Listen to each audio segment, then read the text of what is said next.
ৰাকেশক ভাত খাবলৈ মাতিছে মই গম নেপাওঁ তই কি আছই তোমাৰ আছইটো বাদ দিয়া ময়ো আছই কিন্তু ৰাকেশক হঠাৎ ভাত খাবলৈ মাতিলে কিয় সেই কথাটো মই ভাবি আছো কিয় মাতিছে আৰু মাতিছেও মাতিছে দৰ্জা মাৰি ভিতৰত সোমোৱাই লৈছে কিয় পিঠি এখন ভালে ভালে ভাত মই কৈছো গাৰু পিঠি এখনকে ট্ৰেক্টৰ হাল মাৰ নিচিনা হলো কথা লগাবি আৰু নলগা নলগা কথা লগাবি এইটো অভ্যাস মই এতিয়া বাতিলো ফ্ৰীলি পিটিবলৈ দে মোক আহিবিনে কিয় শব্দ হৈছে পিঠি এখন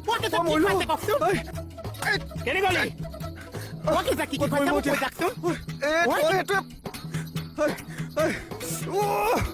জ্বলা পাইছে